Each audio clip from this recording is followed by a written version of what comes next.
नमस्कार दोस्तों, omni Sen channel में आपका स्वागत है। और आज आप इस वीडियो में ओमनी सेन इंग्लिश के तहत टेंस के ऊपर जो है वीडियोस देख रहे हैं। और दोस्तों टेंस जो कि बहुत ही महत्वपूर्ण टॉपिक होता है इंग्लिश ग्रामर को लेकर। जब आप इंग्लिश सीखना शुरू करते हैं तो सबसे पहले आप चाहते हैं कि टेंस वाला जो पार्ट कवर हो जाए।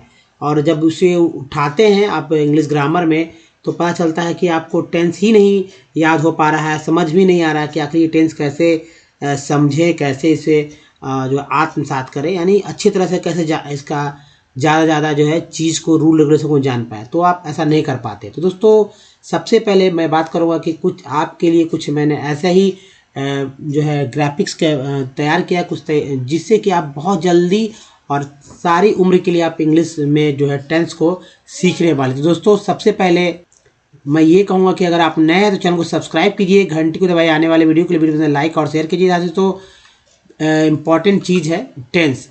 तो टेंस के ऊपर ये जो देख रहे हैं टेंस, जिसको हिंदी में जो कहा जाता है उसको काल, ठीक है। और इंग्लिश ग्रामर में टाइम एंड टेंस करके जो है कि टॉपिक रहता है। तो टाइम एंड टेंस का मतलब ही होता है टेंस से रिलेटेड सारे रूल रेगुलेशन। तो यहाँ पर हम लोग सारे रूल रेगुलेशन देखेंगे, लेकिन उसके पहले दोस्तों मैं आपसे एक छोटी सी बात कहूँगा। अगर आप हमारे वीडियो को डे वन से देखना चाहेंगे तो ओमनी सेन इंग्लिश यूट्यूब के सर्च में या गूगल पे टाइप कीजिए, सारे वीडियो के लिंक मिलेंगे। वीडियो की संख्या दोस्तों 1K यानी 1000 से भी अधिक वीडियो, 1100 से अधिक वीडियोज़ हो चुके हैं। अगर आपको बिल्कुल पढ़ने नहीं आता है या शुद्ध लिखना चाहते हैं या फिर बोलना सीखना चाहते हैं, सब कुछ सीखेंगे विथ इजी स्टेप। ना तो ग्रामर्स के रूल रेगुलेशन याद करना है, ना मोटर डिक्शनरी को याद करना है। जी हाँ, तो यहाँ पर अंग्रेजी लिखना बोलना कैसे सीखें, ये बहुत ही सरल होने वाला है। तो सबसे इम्पोर्टेंट बात है कि टेंस जो है, फिर से मैं यही कहूँगा, जो टेंस है इस टेंस को समझने में बहुत ही दिमाग लगाने की आवश्यकता नहीं है, बहुत ही इजी वे में समझेंगे। इतना आसान आपने आज तक टेंस कभी नहीं देखा होगा जितना आसान मैं बताऊंगा, और कभी भी किसी और वीडियो में भी आप नहीं देखने वाले। तो चलिए आगे बढ़ते हैं। देखिए सबसे पहला बात, टेंस जो होता है जिसको हिंदी में काल कहते हैं, जो कि व्याकरण की बात है, हिंदी व्याकरण के बराबर है काल। तो इसके 3 भेद किए गए हैं, ठीक है। और इंग्लिश की बात हो तो इंग्लिश में ही बात करेंगे कि कौन कौन सा है, जैसे याद होगा। तो देखिए हर जगह टेंस तो लगेगा ही लगेगा। तो 3 एरिया है टेंस का, 3 जो है काल को 3 हिस्सों में बांटा गया। एक प्रेजेंट टेंस, दूसरा जो है पास्ट टेंस, और तीसरा जो है फ्यूचर टेंस। 3 है। तो present tense, past tense, future tense. Present tense क्या है? तो दोस्तों प्रेजेंट टेंस जो है वो एक ऐसा टेंस है, या कह सकते हैं हिंदी में इसको वर्तमान काल कहते हैं। यानी जो भी काम, जो भी कुछ आज आप अभी कर रहे हैं वो आपका प्रेजेंट टेंस है। और उसके बाद जो पास्ट टेंस है, पास्ट टेंस क्या है? तो पास्ट टेंस वो टेंस है जो कि हो चुका है, यानी जो भी आपका काम हो चुका है कंप्लीटली, उसको पास्ट टेंस कहते हैं। अब देखिए उसके बाद फ्यूचर क्या है, फ्यूचर टेंस क्या है? तो फ्यूचर टेंस दोस्तों आज के बाद, यानी कि जो काम होने वाला है, मतलब हुआ नहीं है और ना हो रहा है, जो काम होगा, इसमें गा गे गी वगैरह लगा रहता है, खासकर जब बात करते हैं। तो जैसे मैं जाऊंगा, मैं खाऊंगा, इस तरह के जो वाक्य जो होते हैं वो फ्यूचर टेंस के होते हैं, यानी जो काम होने वाला है वो फ्यूचर टेंस में है। अब जो है तो सबसे पहले जो बात करेंगे हम लोग प्रेजेंट टेंस के ऊपर कि प्रेजेंट टेंस क्या है। तो देखिए पहला नंबर प्रेजेंट टेंस का है। और ये दोस्तों इस तरह से आप देखेंगे यहाँ पर कि प्रेजेंट टेंस है, और ये प्रेजेंट टेंस को 4 हिस्सों में बांटा गया है, ठीक है। एक तरह से कह सकते हैं तीनों टेंस को 4-4 हिस्सों में बांट दिया गया है। जैसा कि आप पिछले टेंस में चलते हैं और यहाँ देखेंगे कि ये जो है प्रेजेंट टेंस, इसके भी 4 हिस्से हैं, पास्ट टेंस के भी 4 हिस्से हैं, और फ्यूचर के भी 4 हिस्से होते हैं। तो टेंस 3 तरह के, और उन तीनों के जो 3 हिस्से हैं उन सब के 4-4 अलग अलग हिस्से हैं, यानी कि और प्रकार है। तो चलिए वापस चलते हैं वहीं प्रेजेंट टेंस पर। अब देखिए यहाँ पर प्रेजेंट टेंस है और सब जगह शॉर्ट में लिख दिया मैंने, indefinite tense, continuous tense, perfect tense, इसे इम्परफेक्ट टेंस भी कहते हैं। परफेक्ट कंटिन्यूअस है, इसे इम्परफेक्ट कंटिन्यूअस टेंस भी कहते हैं। जो मैं बोल रहा हूँ उसे अच्छी तरह से दिमाग में रखना है, हटा के, ताकि दिक्कत ना हो। तो दोस्तों बस इसमें आपको लगाना है present indefinite tense, present continuous tense, present perfect tense और प्रेजेंट परफेक्ट कंटिन्यूअस टेंस, इस तरह से लिखते हैं। अब देखिए इंडिफिनिट टेंस क्या होता है, सीधा मैं उदाहरण के द्वारा बताऊंगा जिसमें कि आपको समझ में आएगा। कंटिन्यूअस, परफेक्ट टेंस या परफेक्ट कंटिन्यूअस सभी के एग्जाम्पल देखेंगे। और ये एग्जाम्पल सिर्फ एक ही नहीं दोस्तों, 4 अलग अलग फॉर्म में देखेंगे, यानी कि जो सेंटेंस के 4 प्रकार है उसको देखेंगे यानी डिटेल में। तभी तो मैंने कहा कि पूरी ज़िंदगी आपको याद रहने। तो देखिए, आई गो, मैं जाता हूँ, ये इंडिफिनिट टेंस का है, यानी कि बात जो है वो अभी हो रहा है प्रेजेंट इंडिफिनिट में, यानी बात जो है इंडिफिनिट है, ठीक है, डिफिनिट नहीं है, यानी हो रहा है। अब देखिए दूसरा है कंटिन्यूअस। कंटिन्यू का मतलब होता है कि लगातार चल रहा है, जो काम चलते रहता है। जैसे कि मैं जा रहा हूँ, इसमें रहा, रही वगैरह होता है। और यहाँ पर इंडिफिनिट में ताते ती वगैरह रहेगा। तो पहचानने के लिए लोग बोलते हैं कि भाई कि ता है, ते है, ती है, इस तरह के बात है। सेंटेंस के लास्ट में जो है मतलब कि जो एक्शन वर्ड होता है, क्रिया होता है, उसमें रहता है, या रहा, रही वगैरह होता है, इसमें कंटिन्यूअस पता चलता है। जैसे रहा है, ठीक है, रही है, इस तरह से। तो मैं जा रहा हूँ, आई एम गोइंग, यहाँ आई एम गोइंग।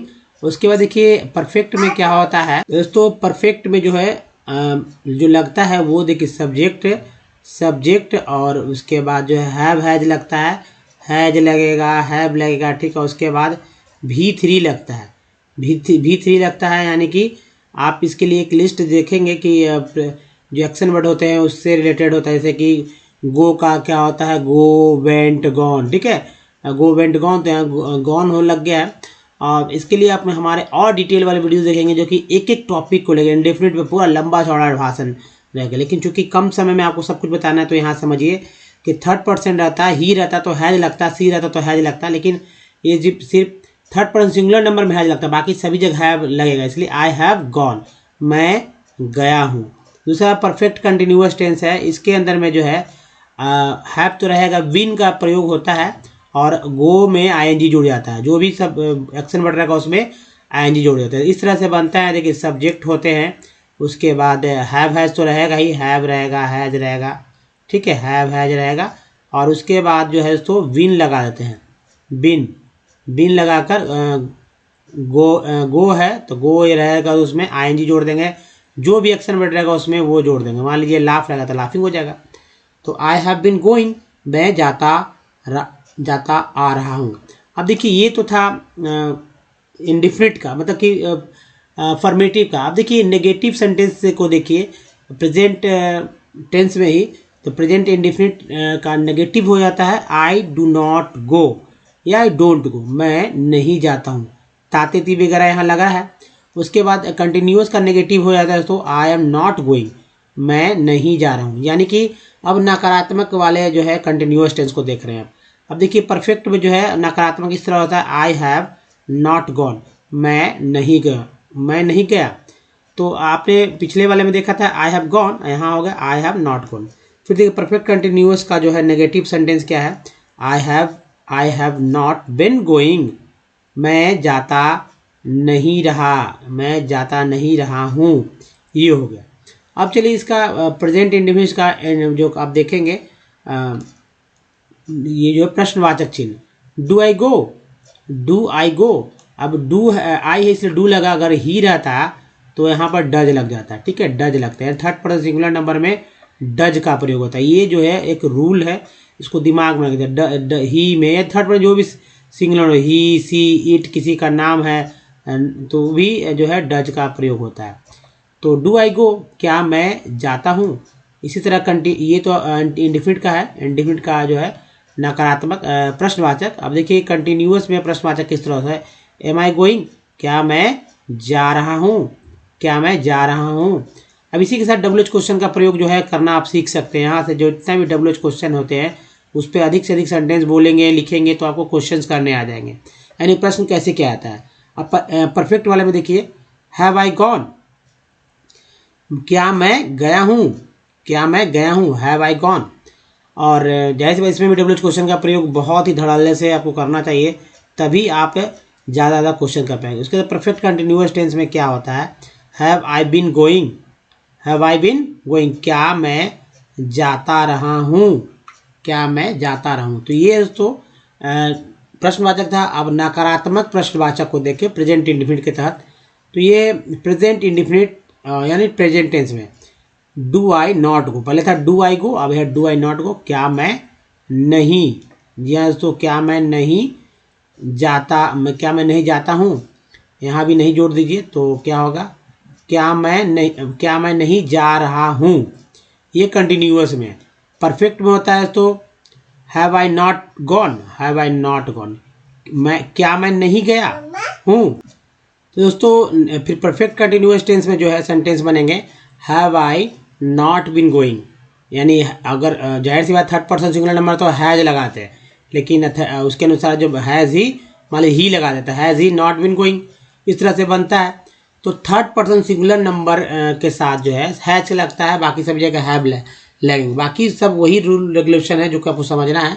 और इसमें एक बार फिर समझ लीजिए कि जो सब्जेक्ट है, सब्जेक्ट के बाद दोस्तों जाहिर सी बात है भर्ब का इस्तेमाल होता है, भर्ब के बाद ऑब्जेक्ट का इस्तेमाल होता है।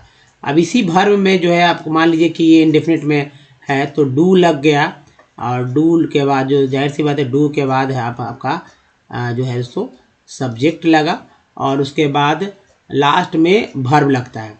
ठीक है, तो ये चीज़ है जो कि आपको यहाँ दिख रहा होगा, और इसी को फॉलो करिए।